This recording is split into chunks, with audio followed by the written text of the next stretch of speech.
This week on commandN, Walmart On Demand, the ultimate iTunes fix, and marketing music with Instagram.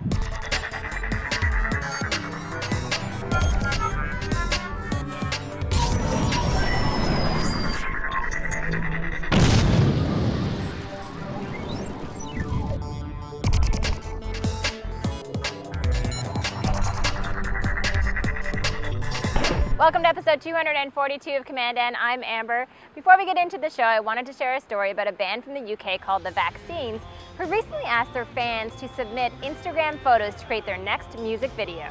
Come on, put a t-shirt on. Do me wrong, do me wrong, do me wrong. Now, The Vaccines aren't the first artists to do this. You might remember YouTube favorite Terra Naomi. She recently released a video where she featured hipstamatic photos from her fans.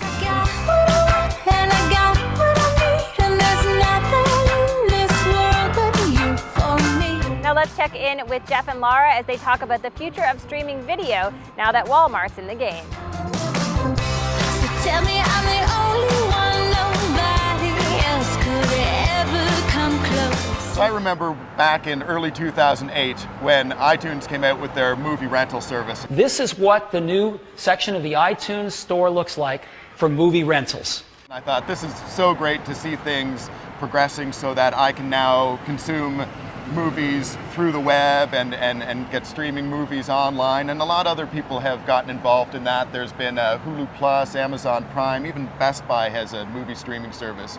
But there's been some big moves by some really important players lately in this game.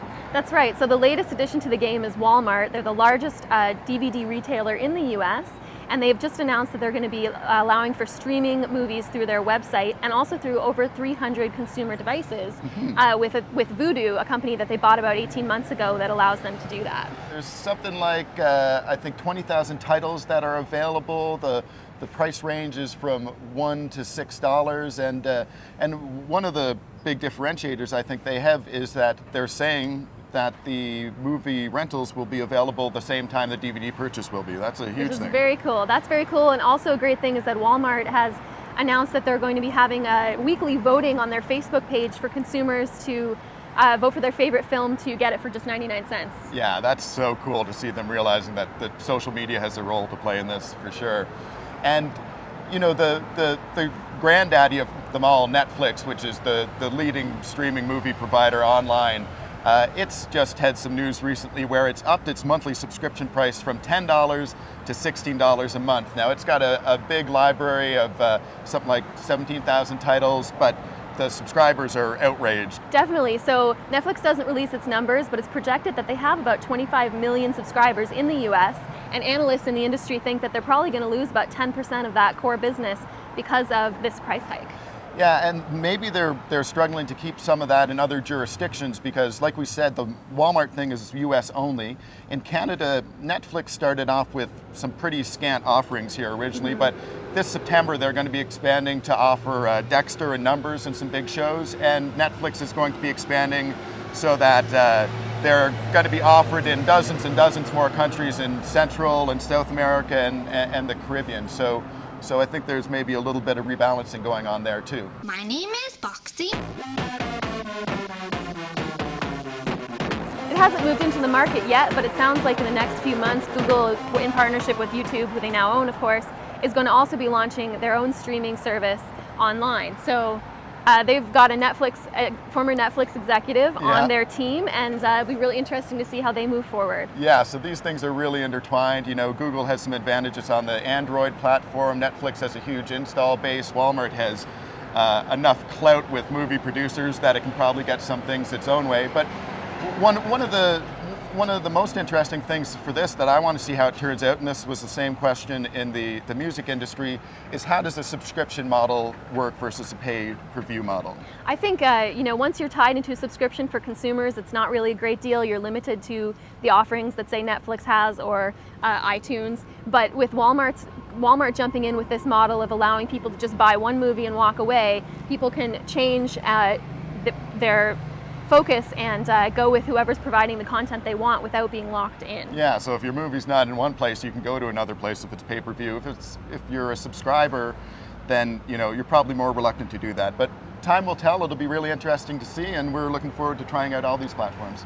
Moth attack, board game, hanging out, no shame, the squeeze play, NRA. I have no more to say. These are the people who Walmart through the markdowns and rollbacks and shopping carts. These are the people who Walmart, where we save money, shop smart, only at Walmart. We love all of our fans from Australia, but especially Thomas, who sent us this review of a pair of Sennheiser headphones.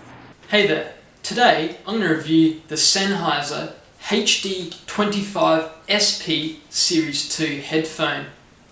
These are a really nice high quality set of headphones. They are very lightweight and also very portable. These minimise background noise enormously. It is unbelievable how much noise you won't hear with these on.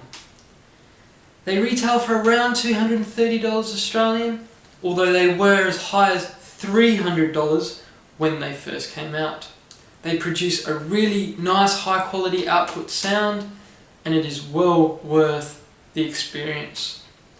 I would recommend these to anyone who takes their audio seriously, but not enough to enter that higher end professional domain. I'm Tom Billsborough from Adelaide, South Australia, signing off. I have to admit, one of my favorite gadgets is my pair of Able Planet noise cancelling headphones, and they come in this really pretty color, pink plaid. Now let's check in with Jeff as he helps us organize our music.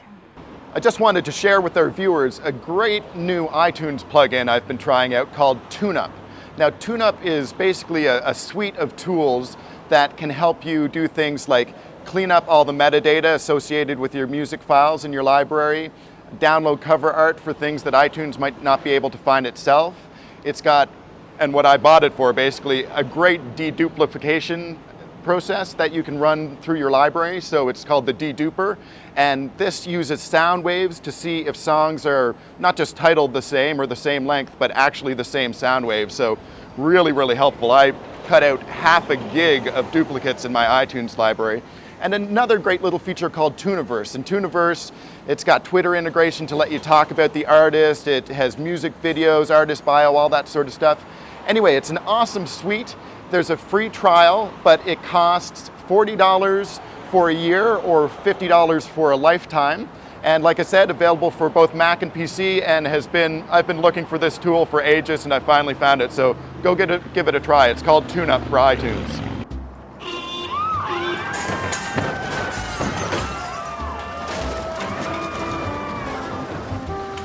This episode of commandN, I just wanted to jump in really quickly and say a big congratulations from the commandN crew to Felicia Day and the cast and crew of The Guild. It's one of the longest running web series. They've just launched their 5th season this week. You can watch it at watchtheguild.com or get their DVDs. Really fun project, and we're really just so happy for them that they've been able to keep it going this long.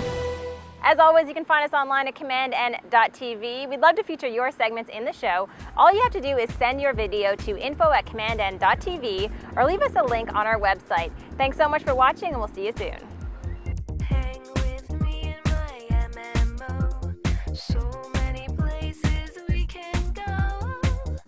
You'll never see my actual face. Our love will be in virtual space. Was that too soon? Let's do it one more time. Yeah, do it one more. Right, for you. Perfect. Namaste.